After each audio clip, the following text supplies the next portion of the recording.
Welcome to Regent Park TV. I'm Jabin, and today we're looking at big changes coming to Moss Park Arena. The City of Toronto is moving forward with a transition plan that could shift the arena from its current Board of Management to full city operation. This proposal was reviewed at the Executive Committee meeting on January 28, 2025. The City of Toronto is looking to take over the governance and operations of Moss Park Arena by the end of 2025. The plan, developed by the General Manager of Parks and Recreation in collaboration with the City Manager, aims to improve community access to programs while ensuring long-term sustainability. Currently, the arena is run by a Board of Management, but City Council has directed staff to explore ways to increase local representation on the board and enhance diversity through the city's public appointments policy.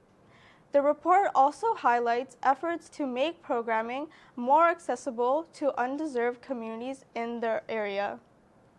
The financial impact of the transition is a key concern. While no immediate financial impacts have been identified, the report estimates that running the arena under city management would cost approximately $1 million annually, with $700,000 in revenue expected from ice rentals and program fees. Community members in downtown East Toronto, including Regent Park, are paying close attention to how this transition will impact programming, accessibility, and affordability. Many hope that shifting to city control will bring more equitable access to sports and recreational activities for local youth and families. Now, let's take a look at the Executive Committee meeting where this transition plan was discussed. Moss Park Arena, we have a large number of speakers, starting with Andy Marcus, the chair of the board of Moss Park Arena. You have 3 minutes. As I start, I'm a little confused. The motion was put forward last June by Councillor Moise that the Moss Park, which is a board-run arena, be transitioned to a city-operated rink, and a report has been done over the last 8 months that by Parks, Forest and Recreation, along with the city office, that came out or we were privy to it last week. Last night, the councillor joined our board meeting for the first time in 9 months, so we haven't heard from him since prior to the motion being submitted, and told us that there was a change to the motion, and it was no longer being put forward as a motion to transition the rink to a city-run rink, but now there's recommendations being put forward. So I totally expected today that the executive committee would be hearing about these recommendations, or we would understand that there's amendment, because now we were led to believe last night that the vote is no longer about the motion to transition. So that's my first question. Can we get confirmation that there's been recommendations been put forward as opposed to the vote being about transitioning the board to a city-run rink? I don't know how we get that answer. Mr. Marcus, the way this works is that you have, I'll pause this for a minute here. You have 3 minutes to make your case, and all items is public in front of you with a confidential attachment also, and that's what you have in front of you, and I just encourage you to finish talking, your point of view, and go ahead as to what you think is the best path forward. Okay, may I? Okay, so we don't get confirmation that there's not a vote on the motion to transition the board, which is really surprising if that's part of the process. If we're going to talk about the recommendations that we just received last night, after 8 months that the report obviously didn't support the motion to transition, now he's taken a different path. And some of the, now these recommendations include things around who sits on the board. We've been very cooperative. The city office appoints these board members. In fact, we had a board member that was not, one of the councillors' contentions last year was that all the board members didn't reside in the city. We operate under the framework. All our board members lived in the city except for one, which he appointed, who resided outside the city and sat on the development board. Now we're finding ourselves on this person from the development board was then involved in our Our board did not make an appearance, no longer sits on the board, but there's been a conflict that this development person is now was sitting on our board.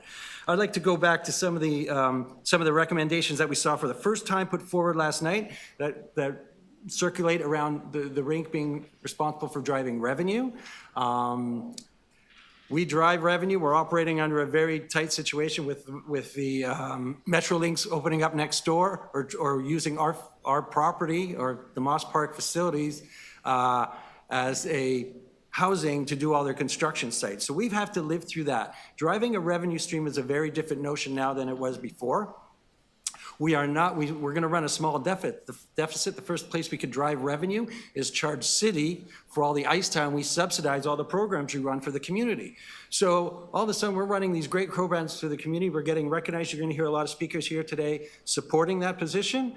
But now he's looking at us to drive revenue, which is not the mandate for which the arena is supposed to operate under. We're one of 8 board-run rinks in the city. We operate under a framework that applies to all 8 boards. All of a sudden, he's looking at changing the framework and making it apply specifically to Moss Park. So I'm not sure what has happened in the last 24 hours, but I'm very concerned that the executive committee is now being asked to vote on a motion that got changed last night, and we're not privy to see whether that motion is really changed or the councillor has put forward recommendations that have just come to us in the last minute. This whole process, it should be under scrutiny. Never mind just the fact that he is putting a hard time on the arena. I'm sorry, if you could wrap up. It's more than 3 minutes. This is nonsense, is the wrap up. These recommendations feel like nonsense. The motion didn't go where he wanted it to go, so he's looking at something else to drive a change in the board. The stuff he's recommending we're already doing or fall outside the framework of what the board is supposed to be doing. Thank you, Mr. Marcus. Thank you so much. We hear you. Next speaker. Any questions to the speaker? No. Duncan Friedland. Duncan, you have 3 minutes. Thank you, Madam Mayor. I'm a longtime resident. I've lived in the ward most of my life, and I've been a user of arenas throughout the city for most of my adult life as a skater and as a hockey player. Moss Park has been my main arena, but I know all of the arenas around the city. After using it for a few years, or after skating for a few years, I was always wondering what is so special about Moss? Why is it so different? I ran into a neighbor of mine and found out that he was on the board, and then I thought, well, there's someone locally who's taking charge and actually doing something for the arena, and I thought that probably explains why this one is in such great repair, great spirit, great community. Some of the others, the ice is bad or conditions aren't all that great. So obviously there's something about this arena that's different and better, is what I thought. So I've also been managing a shinny there, adult males. I'm there 3 times a week myself playing hockey, and then I'm there in the weekend with my grandsons skating. So I think I know quite a bit about how this rink is run, and you have something special here. Don't blow it up. Whatever it is, it's working. I don't understand the logistics of the board, or I don't know much about that, but I just know from someone who's in this rink many times, and in fact, not just this rink, I mean many rinks throughout the year, there's something special here. We come in with my grandsons, there's every economic group, every nationality, it's the most diverse. They have a room there with free equipment for the kids that can't afford it. The staff is helpful in terms of teaching them how to skate, or even advising us that we need skating lessons or whatever. It's just a spirited, loving place, and I just encourage everyone to think long and hard before you dismantle this. So from my vantage point anyway, thank you very much for your time. Thank you. Questions to the deputants? No? Thank you very much for coming. Jeff Kasel. There you are.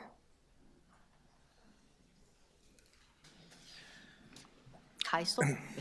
Hi, thank you, everybody. I'm an adult hockey player, and I've been playing at Moss Park for decades. I also play in arenas throughout the city.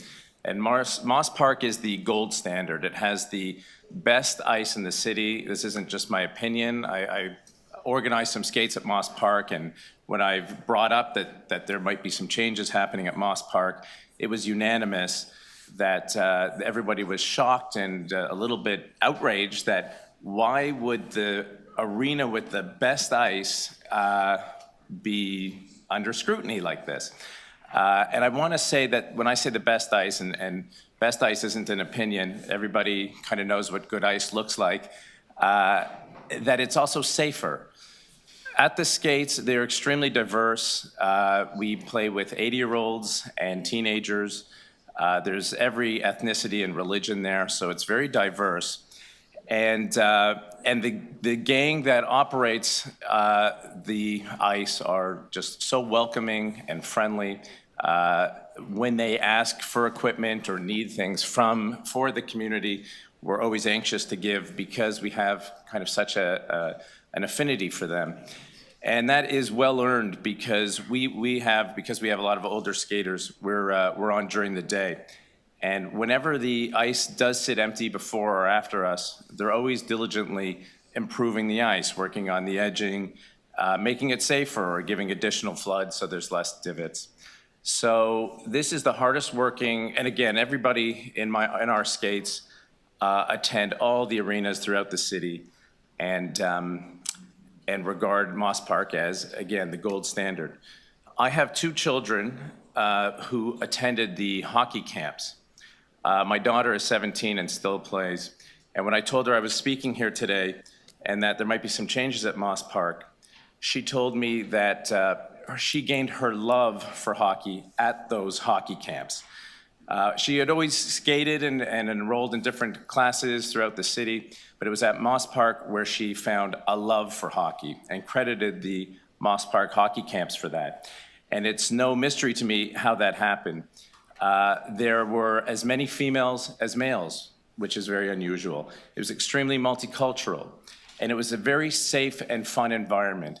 I think for females at many of the rinks, they feel like they're the odd person out or they don't quite belong. But that did not happen at Moss Park, and I am in deep gratitude for giving both my children a lifelong love for hockey.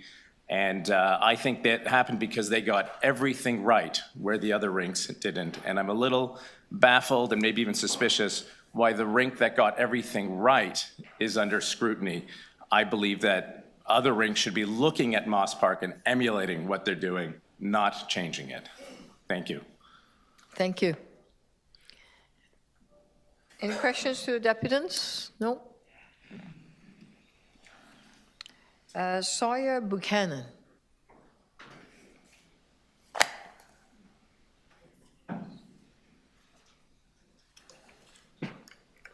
Is it 4 minutes or 3? I'm sorry? Is it 4 minutes or 3? 3 minutes. 3. I've been being a bit tolerant. Not I supposed appreciate to. that. 3 minutes is what it's supposed to be. Okay. Given the chair of the board needed a bit more time, I think. I could cut you off right at 3, but go Is for that a it. challenge? No. Appreciate if you didn't. So my name is Tori Buchanan, and I am the stakeholder representative for the Central Toronto Skating Club on the Moss Park Arena Board. I stand before you today to address concerns raised by Councillor Moise regarding the proposed dissolution of the board, and I'll address 3 key issues. 1, the financial feasibility of transitioning Moss Park Arena to Parks and Rec, the assertion that the arena lacks diversity and fails to serve marginalized communities, and the relevance of board member demographics and geographic diversity to governance. So beginning with the financial implications of dissolving the Moss Park Arena Board, the financial data presented in the staff report makes it clear that transitioning the arena's operations to Parks and Rec is neither necessary nor efficient. Currently, Moss Park Arena operates with a gross annual expense of $1.04 million, which is offset by $1.02 million in revenue, which results in a net cost of just $20,000. By contrast, if the city were to assume control, the projected annual net cost would rise to $300,000, which is a 15-fold increase. Furthermore, Moss Park Arena Board's current model is self-sufficient, supporting highly specialized programs that cater to underserved communities, which the city might struggle to replicate. Councillor Moise has claimed that Moss Park Arena does not adequately serve marginalized communities. This assertion is demonstrably false. The arena provides some of the most inclusive and community-focused programming in Toronto, including the Women's Hockey Club of Toronto, which is the only queer women's hockey league in Canada, and it offers financial options to eliminate barriers. The Moss Park Hockey League, which is the only free remaining hockey league in the country. It serves children from low-income families and immigrant communities and even provides equipment through donations. The Central Toronto Skating Club, which provides the only competitive Special Olympics figure skating program in Toronto, offering opportunities to individuals with intellectual and cognitive disabilities. And we also have free community skates and school day field trips, ensuring accessible ice time for families and children across Toronto, regardless of their socioeconomic status. The claim that Moss Park programming lacks diversity also requires closer examination. It's important to note that the arena does not collect detailed diversity statistics beyond basic categories like age, gender, and geographic location, as this aligns with the requirements of the city's ice allocation policy. Without data, it's impossible and dangerous to draw evidence-based conclusions about inclusiveness. However, as someone who spends over 12 hours weekly at Moss Park and works across multiple rinks, I can confidently say that Moss Park has the most diverse range of participants.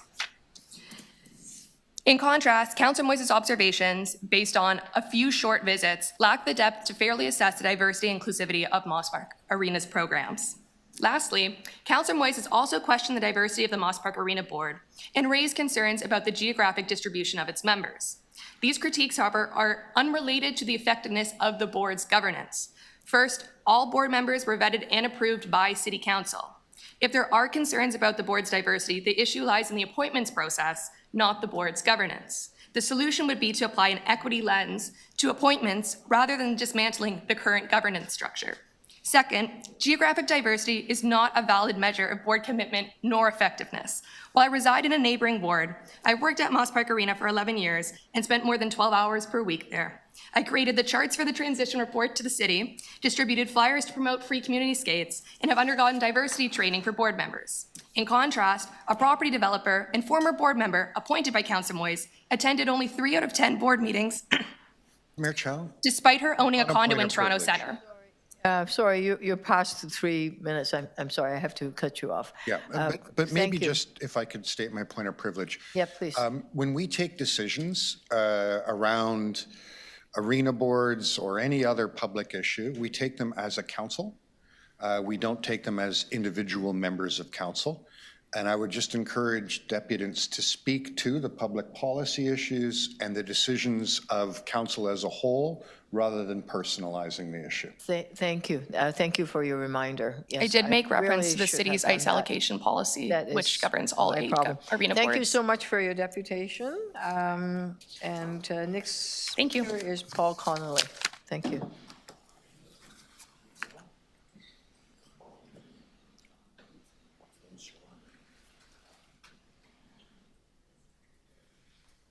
Paul Connolly is not online? No? Andy Oakes? Here you are. Before I begin, I just wanted to ask, this gentleman here said that the initial motion that was presented for us to talk to had been changed. Did you have a copy of the amended motion? I believe there's a letter being circulated. That's the amended. It's available online. Oh, it looks like Sawyer Buchanan has a copy. As opposed to the dissolution of the arena board Okay. It's also online, In the apparently. office yesterday? at 8 p.m. Yes. Okay. Okay. Thank you. We'll start. Thank you, members of the committee and Councillor Chow. My name is Andy Oakes, and the I mayor, am a. pardon me? My name is Andy Oakes, and I am a volunteer coach at Moss Park Hockey.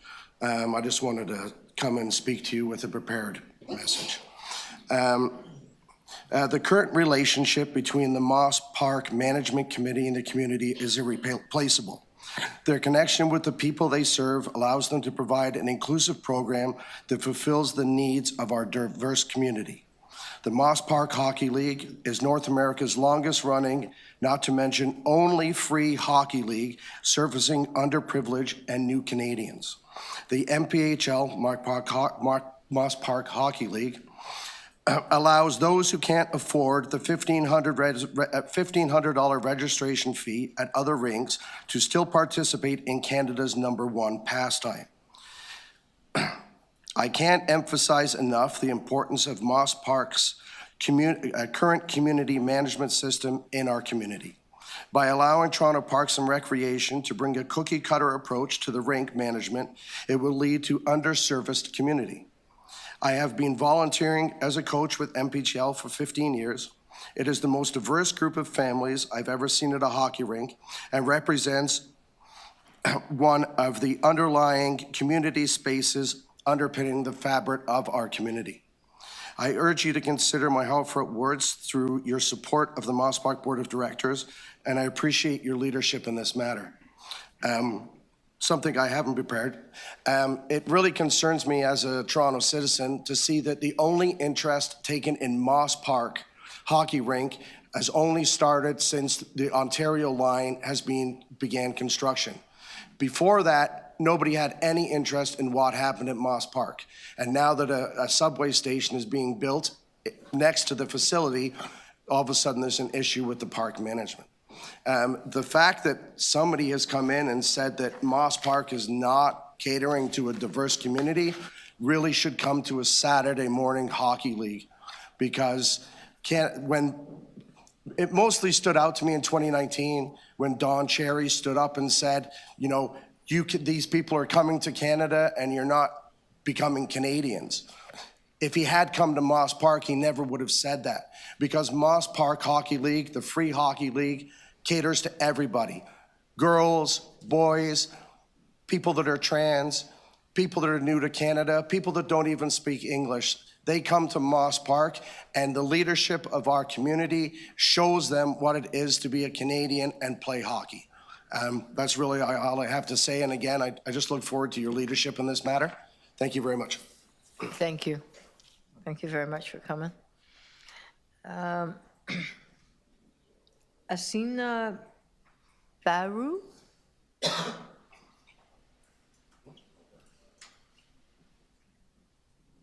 Baru, am I pronouncing it right? Yes. Thank you.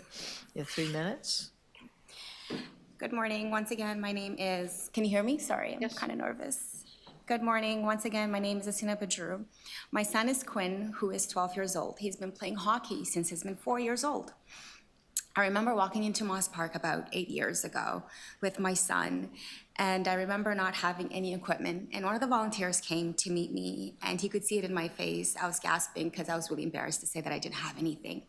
He took me at the back and told me, don't worry about it. And we went, and my son got fitted for all the equipment that he needed. I remember watching my son for the first time on the ice. I remember watching his face, and he was so happy. A year later, he made his first goal. He couldn't stop talking about his goal, and he wanted to be a hockey professional player.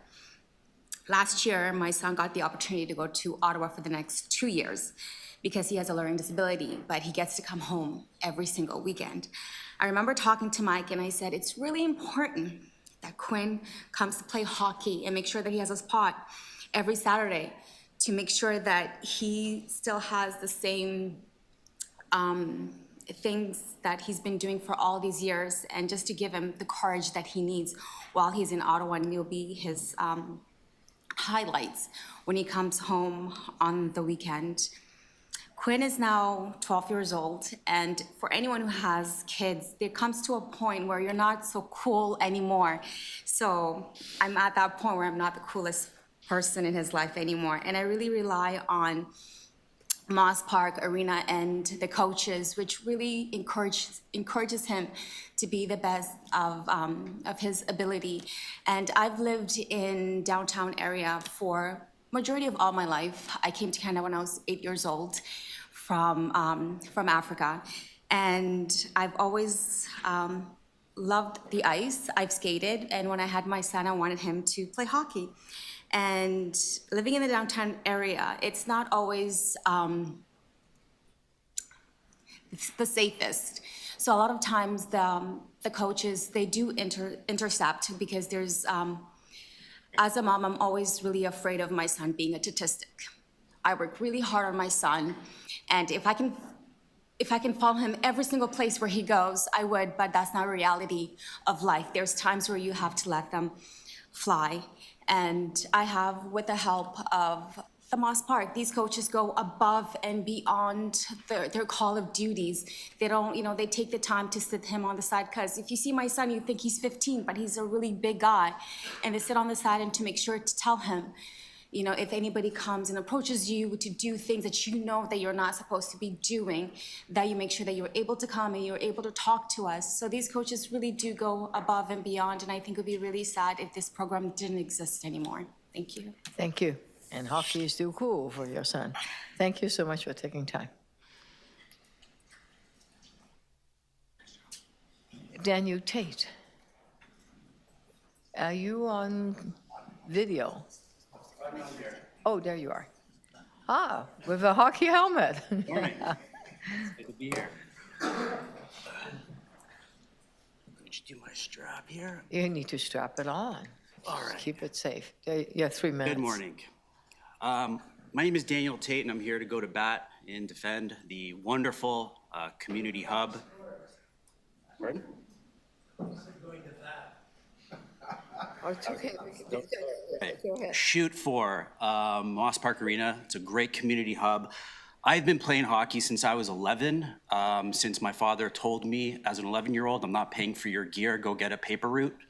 And I paid for all my hockey equipment, and I've been playing ever since. I've been playing at Moss Park Arena probably for at least 20 years, amongst all the other arenas all over the city. And I can tell you, as an avid user and observer of this place, this is a unique jewel of our entire arena system in Toronto. Why? I'll tell you firstly, the history. This is an arena with incredible history. Since 1974, you walk inside, you see trophies, you see photos of house leagues from every year, and you look at these pictures and you see people from every background, like every race and color, every gender, every socioeconomic background. You walk through this arena and you just see this is an arena of history. Then you see the people who work there and you know them by name, because unlike other park-run arenas, there's less turnover. It's like Cheers, everybody knows your name because you see the same faces. Ryan and Chris, for example, are probably the best Zamboni drivers in the city. They can clean ice in record time, and it's with precision. And these guys have been there for 15, 20 years. And so when you go there, it just makes you feel welcomed. It's these people know this building inside and out, and they also know the area inside and out. They know the Salvation Army across the street. They give high fives to a lot of the unhoused people outside. They know the intricacies and the nuances, and a regular PFR, Parks and Rec rink, doesn't have that. There's an energy, there's a vibe, and for a certain councillor to just unilaterally put forth a motion to dismantle this arena board and basically throw away all this incredible history, it feels like a big slap in the face to the entire community, all the diverse people who've used this rink over so many years, and I think we really need to reconsider actually the benefits of an arena-run board like Moss Park Arena. It truly offers a lot of advantages and connection that regular PFR rinks don't offer. And I guess just to finish from the cost perspective, I mean, $3 million over 10 years would be the fiscal impact statement if we move to PFR. So I'm sure taxpayers would love to save $3 million over 10 years. So I certainly hope we do not do this. Thank you. Thank you, Daniel Tate. Okay, Paul Deneen from Moss Park House League Hockey. Paul, are you here? Here you are.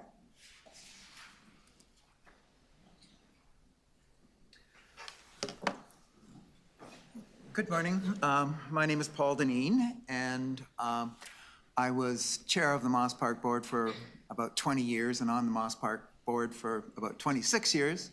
I was also chair of the Cabbagetown BIA for a little over 20 years. And I'm a great believer in boards of management of the local community because I think they do a great job in getting people involved in the community. The City of Toronto enclosed the Moss Park rink in 1974. In that period of a little over 50 years, there's been 2 managers of the rink. One was a fellow by the name of Brian Sutton. He worked there until 2011. And at that time, Mike Pisano took over as the manager of the rink. There's only been 2 managers. That is consistency, continuity. And it's similar with all the employees, as someone just mentioned, so everybody gets to know them all. And if you want to find a difficult place to put a hockey rink, it's between the intersections of Queen and Sherbourne and Dundas and Sherbourne, which are amongst the 2 highest crime-producing intersections in the entire country. I think they're both in the top 5.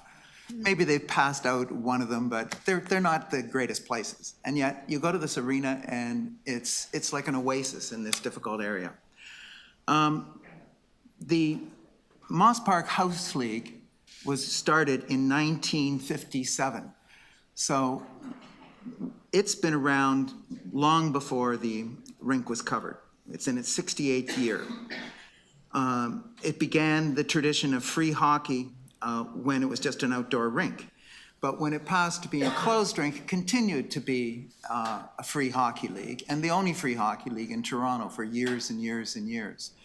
And we have had support from the NHL Players Association, who have provided helmets and equipment to us. What it does is it provides ice to kids from 8 in the morning on Saturday to 3 on the afternoon. That ice is provided free of charge by the Board of Management. The actual Moss Park House League is run by volunteers. I have been a volunteer there in the House League. I've coached since 1989. My 4 kids have all been involved. They've coached, they've refereed, and they've helped little kids on the ice who are just learning to skate. I have 6 grandchildren, and they're now moving into the same position. So I think that the Board of Management has done a fabulous job on equity, diversity, and inclusion. In addition to the Moss Park House League, we also have co-ed adult leagues on Sunday afternoons. May I trouble you to wrap up? Okay, I'll wrap. I just want to list the ones that we have. Adult and youth hockey classes, youth Christmas, March break, and summer camps, which are said to be the cheapest in the city. And summer hockey camps for a men's hockey league, and exceptionally, since 1993, a Saturday night women's hockey league that runs from 5 to 11.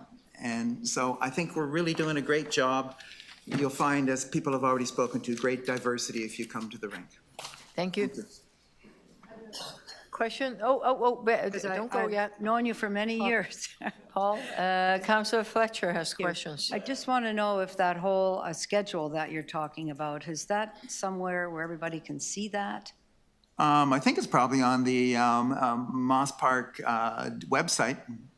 You think? Anyway, I'll find that out. Yeah, it's all on the Moss Park website. Okay, thank you. Thank you.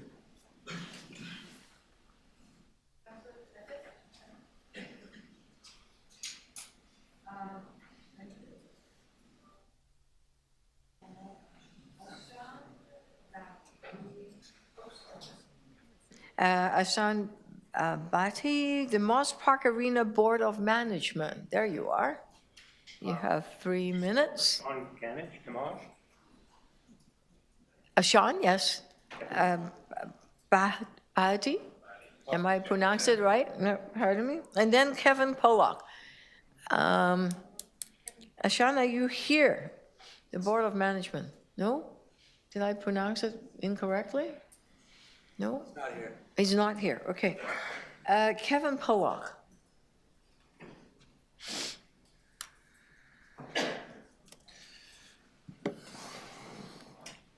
Good morning. Thank you for your time. I'm Kevin Pollock. I'm an adult skater at Moss Park. I've been going there for a little over a decade. I feel very privileged actually to be the last speaker here today because I think the previous speakers done an exceptional job of outlining the heart of the matter here. I think if you review the proposition to transition Moss Park to Parks and Recreation, I can't see personally either a qualitative or a quantitative case for doing this. And in fact, I think when you have a volunteer board that's as engaged in the community as they are, I think if you're to transition this to a more expensive option with the city, I think you're going the wrong direction. I think we're at a time when really, when you have this level of grassroots commitment, this is something you should not only protect, but you should encourage. I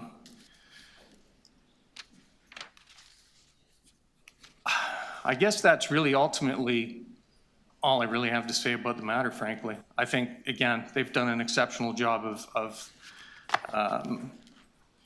pointing out what an oasis this is in the community. And I think you should carefully consider whether this model makes sense, because from my perspective, it certainly does. So thank you for your time.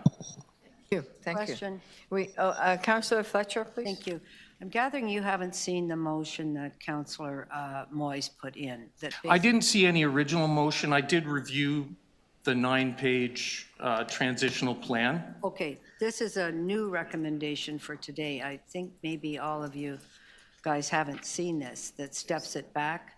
Have you not seen this? I have not. And as the first speaker, the chairman, pointed out, even they have not had a chance to review this. So I think, yeah, time being what it is, yeah. We'll ask a few questions about that so you can learn more when we do our piece here. But thank you for coming today. Thank you. Did you want to ask any more questions, Councillor Fletcher? No, I know that this hasn't been seen, the new recommendations that are replacing the other ones. May I ask, because I know a lot of people have asked this. Sorry, I hate, that's not how it all works. Oh, but I just think what the you're new getting one there. recommendations were. But So, they'll be discussed here in a minute, so you'll see them all. okay, thank you. Thank you. 2 seconds, right now. Thank you. Seeing no other speaker, Councillor Moise.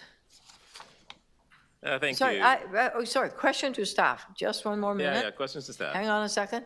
Question to staff, Questions Councillor to Moise. staff. I Okay, have questions there to you go. staff. Thank you, Madam Mayor. Just a few questions.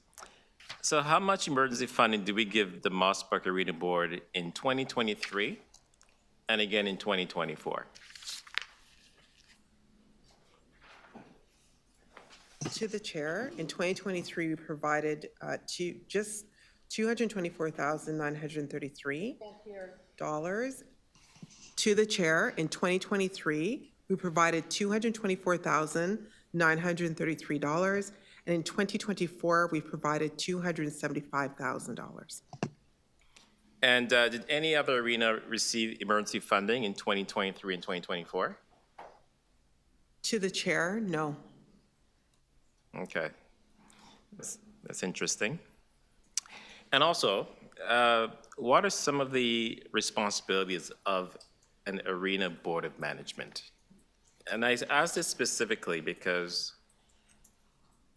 the motion that is bringing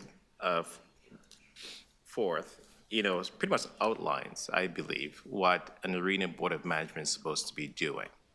So perhaps you could enlighten us, the general manager of Parks and Rec or somebody, as to what are some of the responsibilities. Have you seen my motion? Chair, yes, we've seen the motion, and it refers to cleanliness, refers to performance evaluation for the general manager. It refers to some fundraising initiative, enhancing revenue streams. Are these different from any other board of management that we have across the city? The function of the arena board is to provide overall governance for the center's, the arena's operation, the programming, working within the context of the community, minor capital, and ensuring that it can meet its financial obligations in accordance with the relationship framework and reporting those to council. At a high level. At a high level, okay. And, okay, I'll stop there for now. Thank you. Those are my questions. Councillor Petra? Thank you very much. I just want to know who oversees the arena boards and the functions of the rink? Is that PFNR? Is it the city manager? Is it, who oversees all of that? Mayor, so the responsibility is with the city manager's office for the governance relationship. PNR does provide support from an operational perspective. So it's Sorry, PFNR from an operational perspective. So all of the issues around cleanliness and maintenance, repairs, that would be already under Parks, Forestry, and Recreation.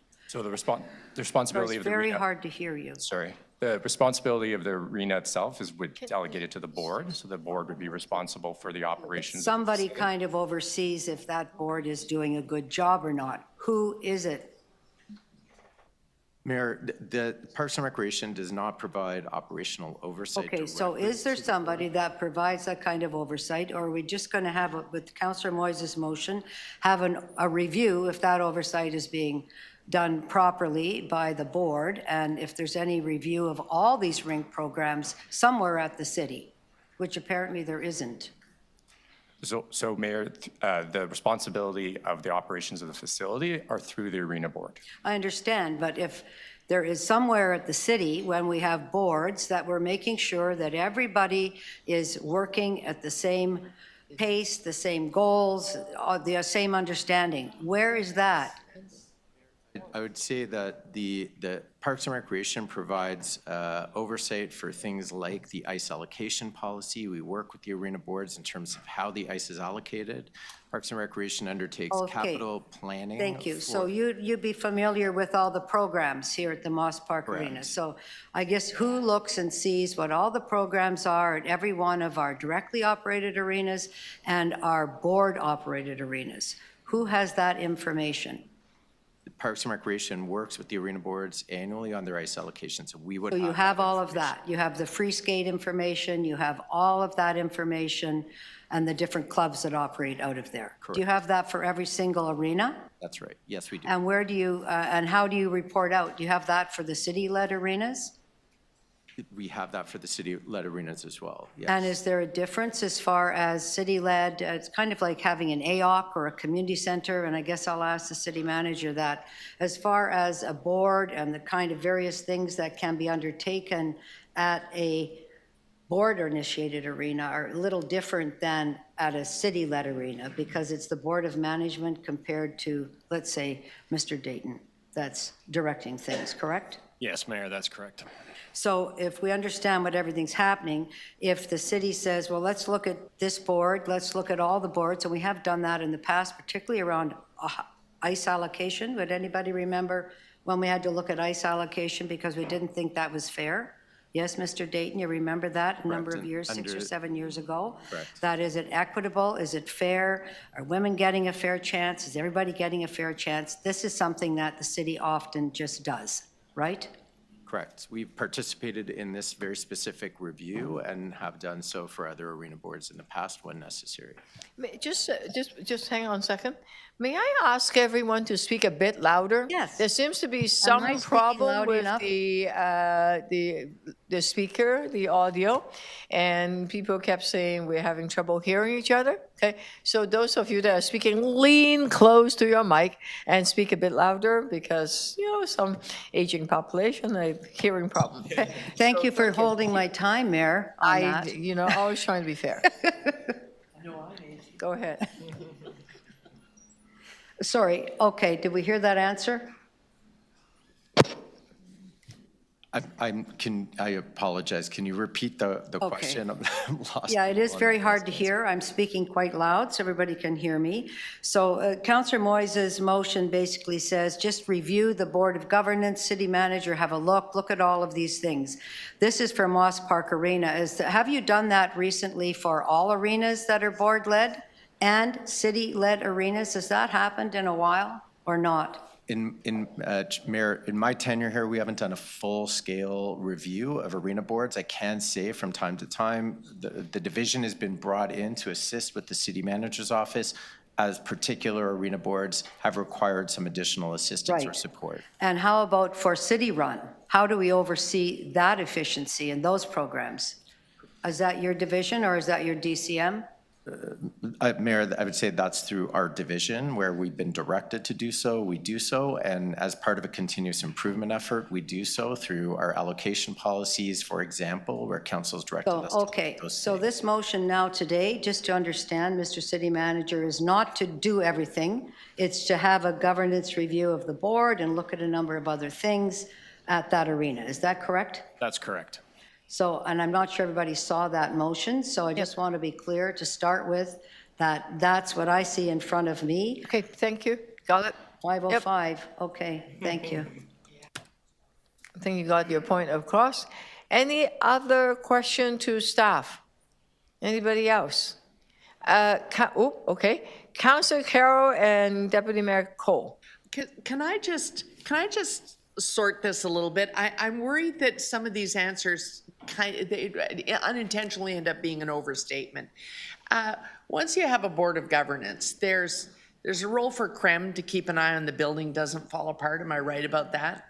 Mm-hmm. Actually, the arena boards themselves, the arena facilities where arena boards govern and operate are capitalized through Parks and Recreation. Right. So we would engage CREM on certain aspects of repairs and maintenance, but overall state of good repair falls with Parks and Recreation.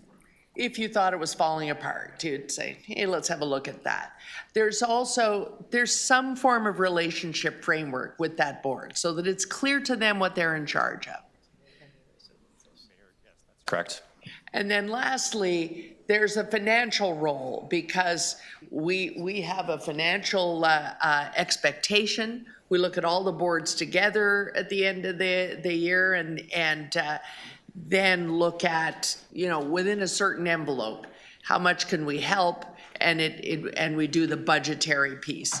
But in the relationship frameworks, it's clear to the boards what they're supposed to be trying to achieve. Mayor, that's correct. I have to. Okay, thank you. I just wanted to separate out those pieces. Thank you. I'd rather not. Okay, Deputy Mayor Cole.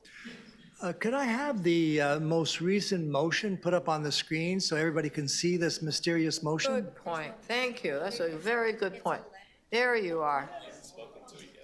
No, let me just see here. That is, nope, that is not it. We're going to pull up the letter. Just give this a second here. In there. Nobody has No, yeah, I would. I'm just going to see if they get it up on the screen here. The great mystery motion. Who's hiding the motion? Okay, folks, we're at item 5 of a letter from Councillor Moise. Sorry. Can someone take carriage of Councillor Moise? We are pulling this up. There you are. Okay. Larger font, please. We want loud, large fonts. Louder and larger. Well, that's why we need to play hockey so we can stay young. We're all channeling our inner Mitch McConnell. Okay, if I could just, if you could just keep it up, please. Just if I could ask staff, so I know that Councillor Fletcher tried to summarize what this motion is calling for. If I could have it explained again. So it's really calling for not a disbanding of the present board, but a review undertaken by your staff into the operation of the board. Is that not a good summary? That is a good summary. Certainly, the councillor may want to elaborate as well on his intentions for the motion, but that is our read of it. Working with the board in its current capacity with some of the provisions within the motion around board composition, around programmatic and operational efficiencies that and revenue opportunities that could be driven in the future, and that we would collaborate with the board on achieving those goals. Okay, that's clear. In terms of, I have a community-run board, the North Toronto Eglinton Park Arena Board there. Have there been similar problems of funding or shortfalls at that arena board? Mayor, we're not aware of any of those issues specifically, Councillor. Happy to take those offline.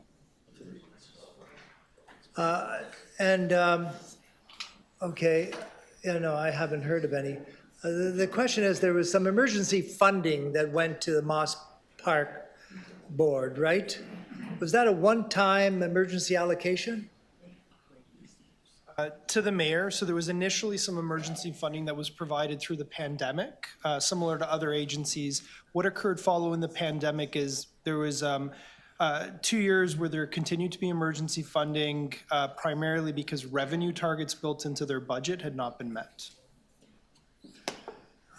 So this was basically an offshoot of the pandemic impact, where we weren't even allowed to allow skating in the rink, for instance, or hockey programs, right? To the mayor, just to differentiate, the initial relief funding was related to the pandemic. That was seen in many of our agencies and our boards. After that, there was specific relief funding that was tied to underachieved revenues, not tied to specifically. Post-pandemic. Yes. And how much was that for?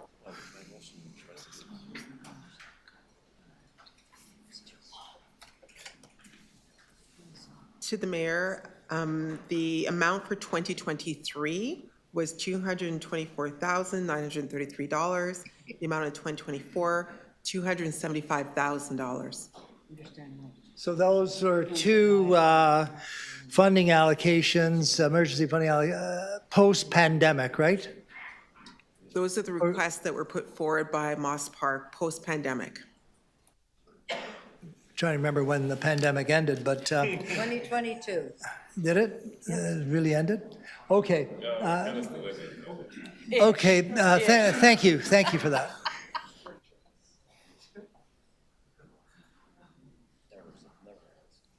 Okay. Councillor Perks. No, I'm staying out. Are you staying? Any, Councillor Madlow. I'm trying to figure all this out too.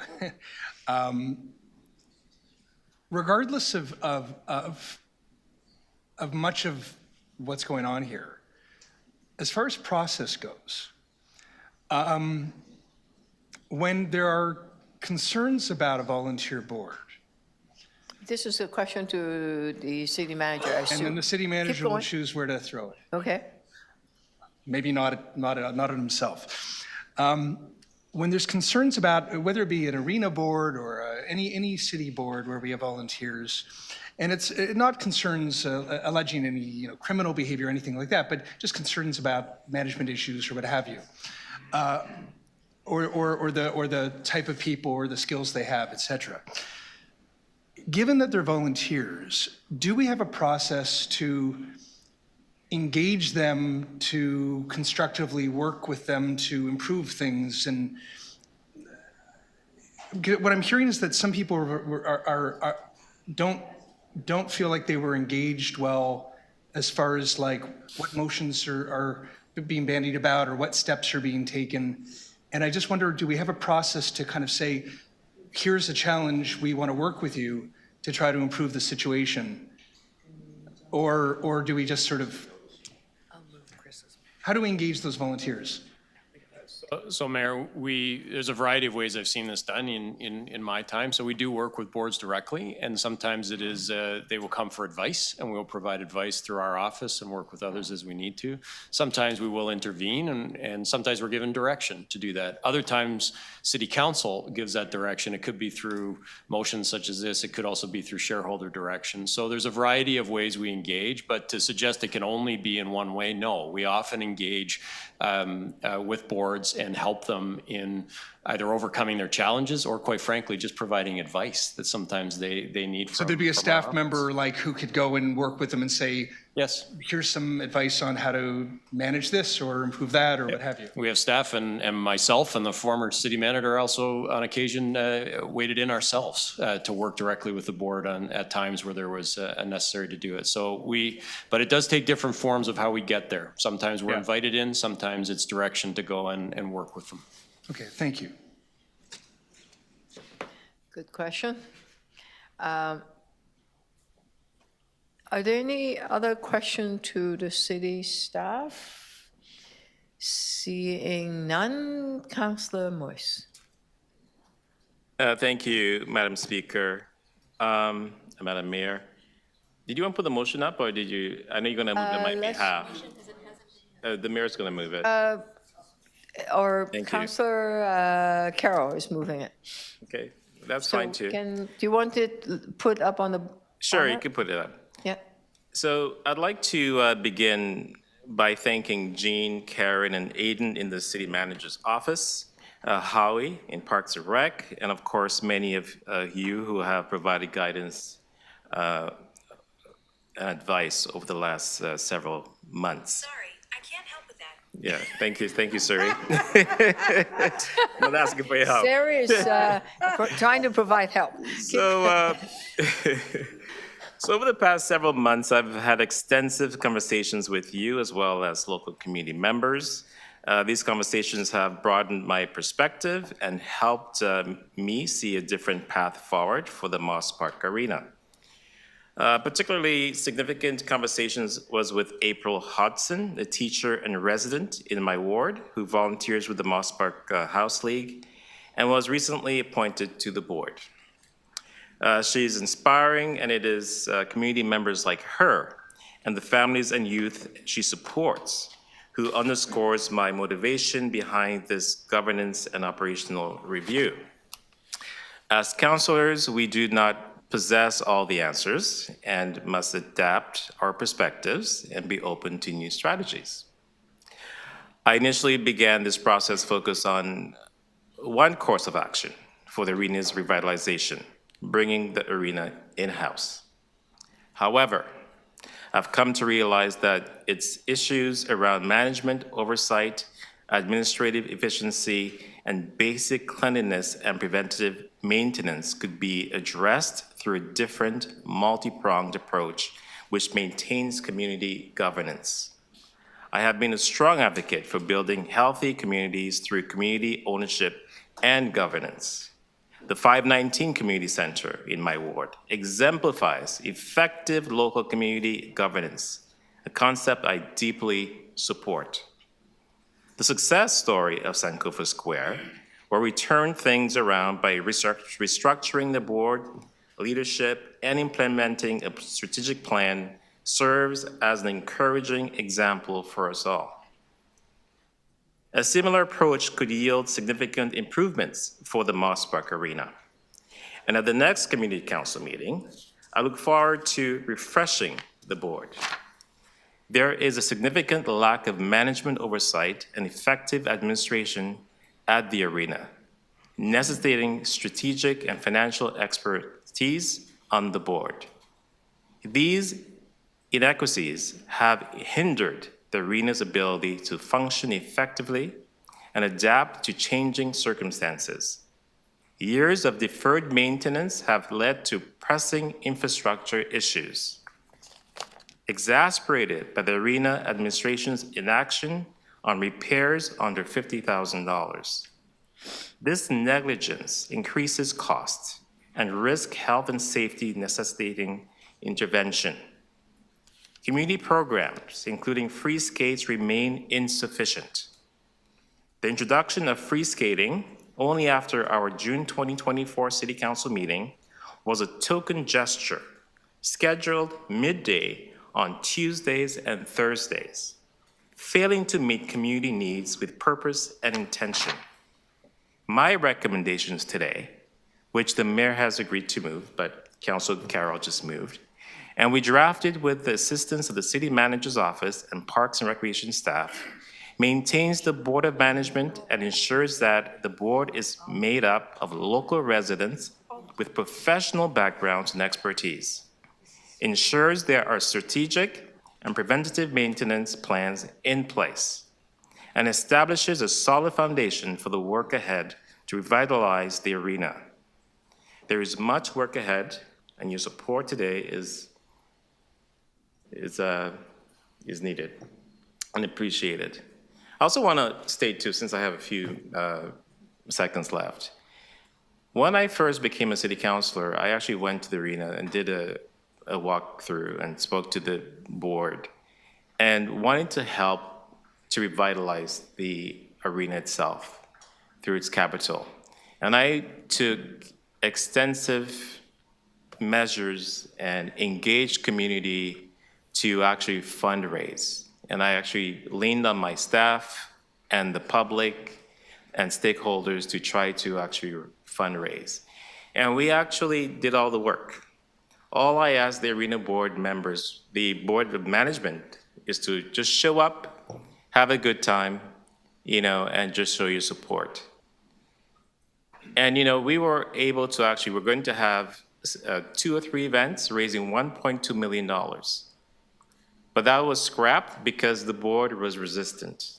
They said that the capital should come from the city. Sorry. And it's our responsibility. So again, this is one example of the resistance I've received from this board. Okay, thank you, Councillor. Any questions to the Councillor? Okay, sorry, it's only at the committee.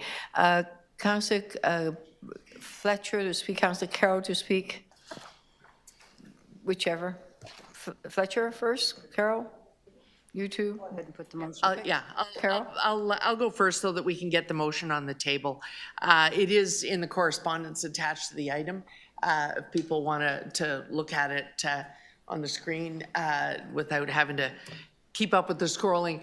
I'm happy to move this motion because it really does, Madam Mayor, I think you're on the right track here, because it really does represent the governance we expect. Of course, if you're a board of directors of a major facility, you should have a strategic plan. You should have a multi-year vision and so on and so forth.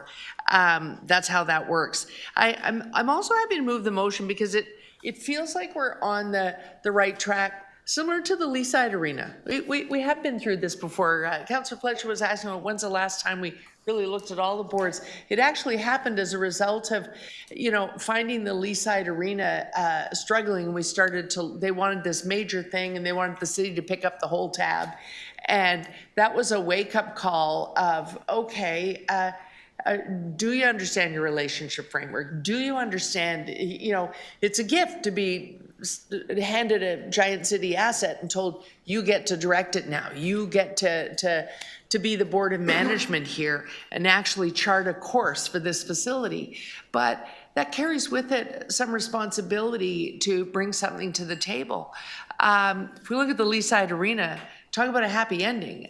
When they did really start to think about fundraising, and we brought money to the table as well, we had skin in the game there. But what they ended up with was an amazing community facility, because they did sort of look at it not just in the context of we got some leagues here and they need their ice, but how can we make the community really want to be a part of regenerating this facility and actually fold them in? And so it does now function almost like a community center with ice attached. The multipurpose room there is a boon to the community. And if that is possible in this part of the city, That would be amazing. But if we think about who's playing hockey, it isn't just the children, it isn't just those who struggle in this community. This is a community with all of its revitalization that is full of young men with serious careers who now live in the downtown core. This is their only ice.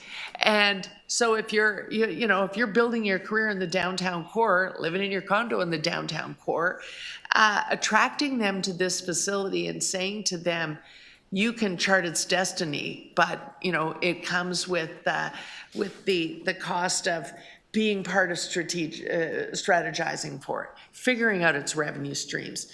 This lot has the only free parking lot anywhere in the downtown core. Oh. The only one. It's free to park there. So the revenue stream is sitting right there in broad daylight. There are ways to solve the problem here, keep to a relationship framework, and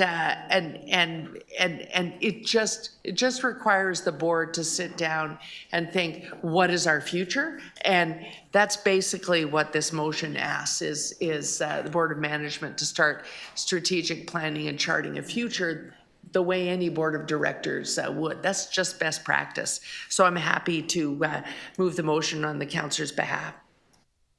Okay. Councillor Fletcher. Thank you, Mayor. Well, I hope I don't have a conflict of interest, because we all know I'm a big skater as much as I can. And I do want to thank the councillor for changing his motion from just do it to let's have a review, let's have a governance review, board-wise, programmatic-wise. So that's actually taking place with the community, with the board, with everybody who uses it. That's the new motion. That's what it says. And so I'm just letting everybody know that's what the new motion says. It's different than what you walked in today. It's changed. You may not have seen it, but it is changed. So thank you, Councillor, for that. I will say Moss Park is very well known as a leader, Moss Park Arena. Over the years, it's where women got to skate. It's where women got to learn to skate. It's where women got into hockey in the city of Toronto. It was a big place for that, and we can't forget that. I was here with you, I think, Mayor, and Councillor McConnell when we had to fight for women to have ice time on our city rinks. There's many things that happen with rinks, so I don't want everybody at Moss Park to feel really singled out. Councillor Carroll talked about Leaside Arena. We went through a very big deal with Leaside Arena to get that, I'll just call it right-sized, everything working well. I have heard today about the incredible programming that's run out of Moss Park still, and I would encourage the city manager to review all of that as well, and perhaps review all the programming at all the board arenas to make sure they're meeting all those standards. And I would say also to undertake a review of the programming at all city-run arenas to make sure that we're all at the same level, we're making the best use of that ice as possible for everybody. So that's one thing. I think local governance is very important. We have direct operated, we have board operated with rinks, we have that with community centers as well. Councillor Moise talked about 519 and the board at 519. That's a city board that we put in place. I'm not sure if the councillors are on every board in every arena. I'm unclear because I don't have one of those. I just have outdoor rinks. If there isn't a councillor on every city, every board arena, that's one thing that should happen in this review, the same as we're on every AOC. All AOCs report through SDFA. I'm not still unclear where all these arenas are reporting through, that there's that oversight, there's are you meeting your mandate? You have a building. We're paying for everything in the building. You've got all the operations going. Are you making the most of our asset is the question I ask all the time with our AOCs. I think it's fair to ask that question as well to arena boards. And I'd ask the city manager to look at a few of these types of changes. I just want to say that this review, and I know everybody is feeling very concerned about it because you walked in thinking the city was getting rid of the board. Now the city's going to have conversations on what a well-run board should do, any changes for that. But there is this issue that we heard about, $243,000 and $275,000 as an arena board that had to get money made up for it. So when we have one of those situations, I think in the past, that what we often do is do a review. What's happening with the money, what's happening with the revenue. We can't subsidize the arena year after year after year for operations. These are operational dollars, they're not capital dollars.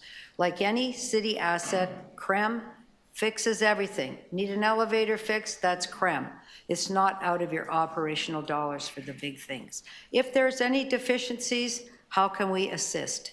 This is what this motion now is. I think it's a healthy direction. I'm very happy the councillor changed the motion from getting rid of a local board to working with a local board, making it as most effective as possible in reviewing and overseeing what is a very important city asset, what is a very well-known arena in the city of Toronto and has a, I guess it's got a reputation as being a great place. So let's not sully that reputation. Let's help you get out of asking for operational dollars every year. Let's make sure that you're running as effectively and efficiently as possible and that the programming there is working for everybody. And at the same time, while we're doing that, city manager, make sure the programming at every arena board is working for everyone and at all city arenas at the same time, because it can't be like this. It needs to be well delivered,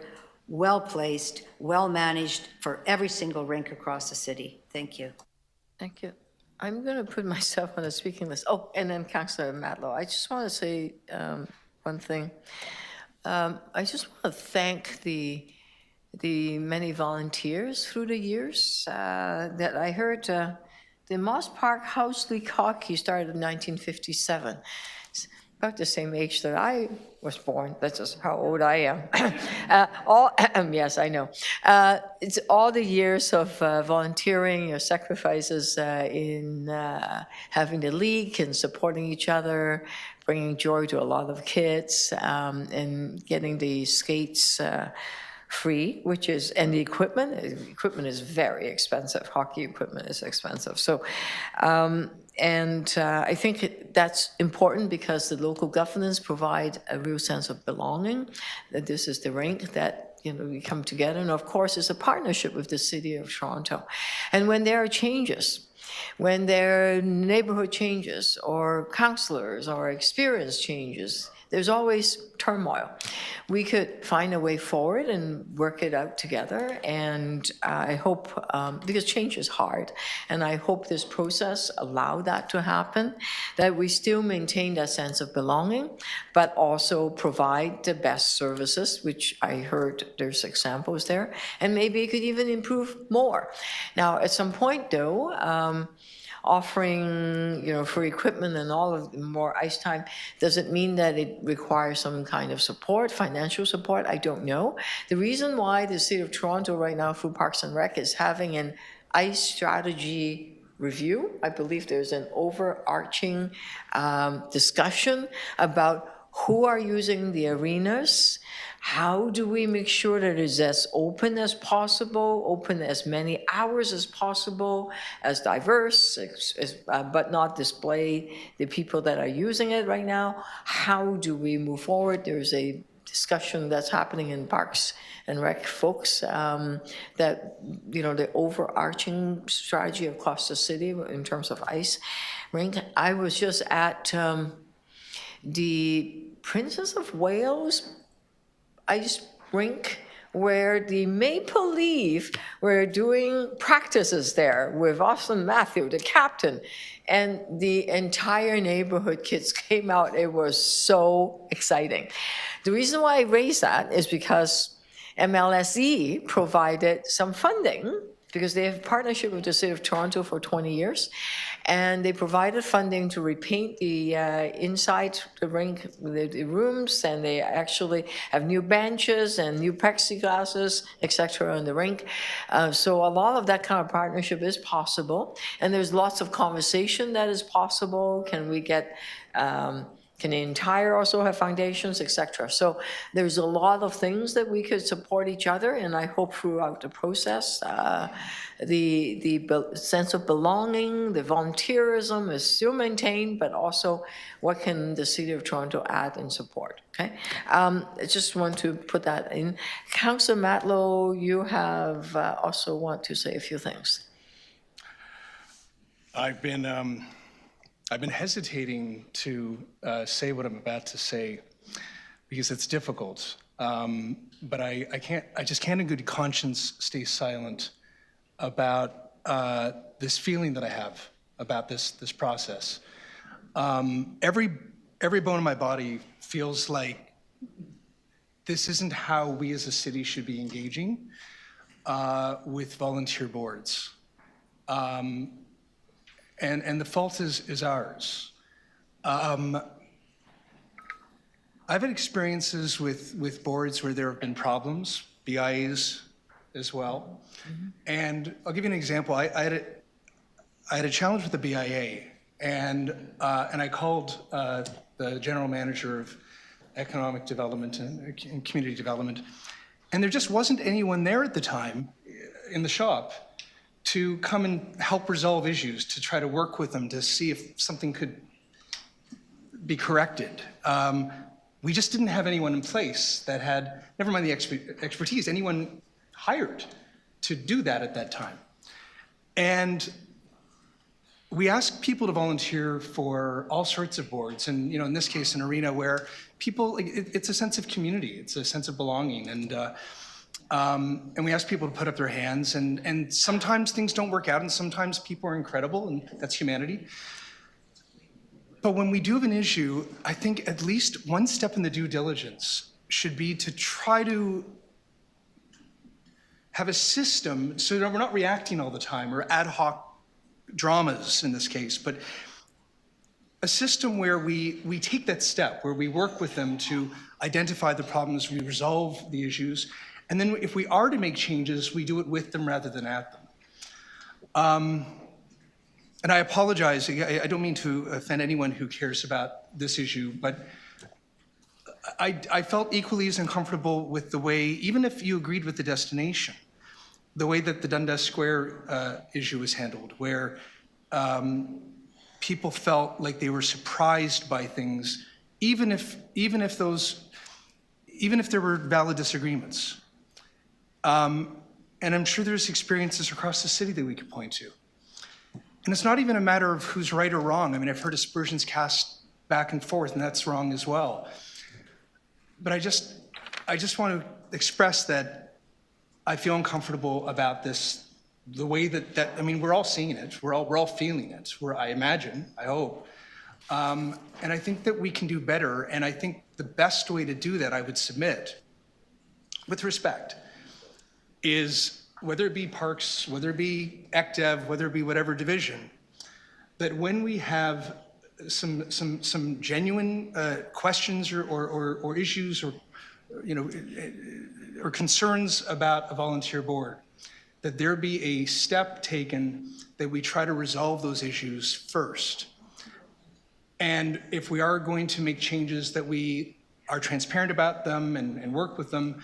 It doesn't mean that we back off if we believe we're right or if changes have to be made. But I do have to voice some concern about what we've seen displayed today, and I know that we can do better. Thank you. On the motion,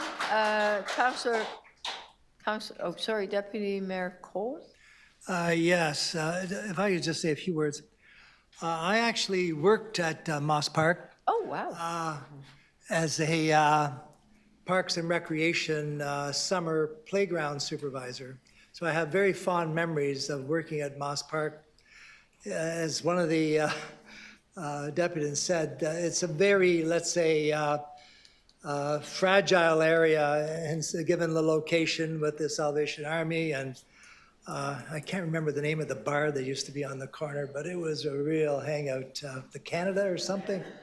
See, good, not bad memory. Canada, boy, that was interesting. Seeing those guys come out of the tavern onto the baseball field, dragging people off the baseball field so we can play.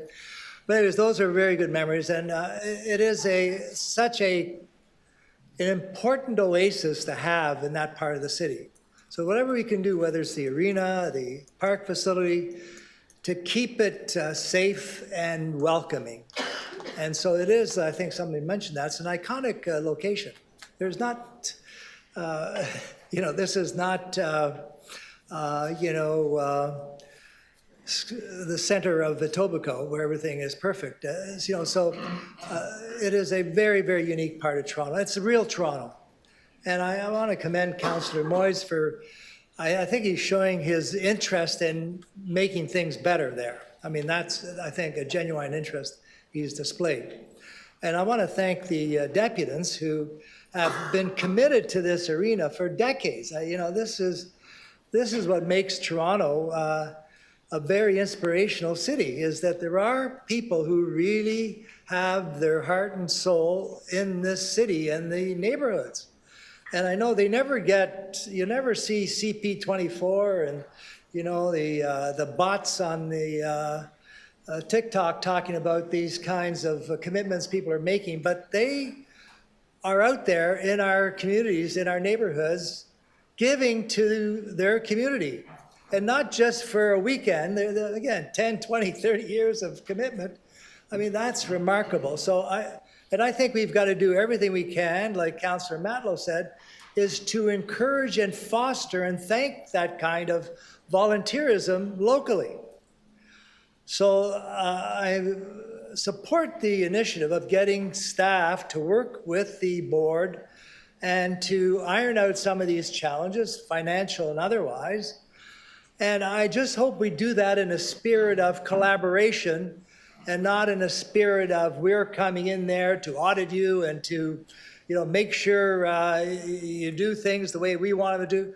I think there's got, and I'm sure our manager, Mr. Dayton, has that approach all the time. He's a very collaborative person, and then Parks and Rec people are generally that nature. So I just hope we do this with that spirit of collaboration and on encouraging improvement and encouraging new goals and benchmarks, so it becomes a win-win situation for the community, the volunteers, the greater neighborhood, and for the city. So I just think we've got to move in a more positive, let's say, welcoming way of fixing some of the challenges that any nonprofit organization has right across the city of Toronto, especially after going through COVID and the incredible challenges that damn Metrolinx imposes on everybody. And this is another example of Metrolinx should be paying maybe some of that cost that's been incurred, but God forbid they should ever give back to the community as they waste billions of dollars. Don't get me going there. Okay, that's it. Thank you. It's getting a bit complicated here. Thank you, councillors. Councillor Carroll taking carriage of Councillor Moise's motion. Seeing no other speaker, all those in favor of the motion in front of you. Those opposed, carry. The item as amended. All those in favor? Carrie, thank you. Thank you so much for watching. Don't forget to like, comment, share, and subscribe to our YouTube channel. Also follow us on social media, and for more information, check out our website.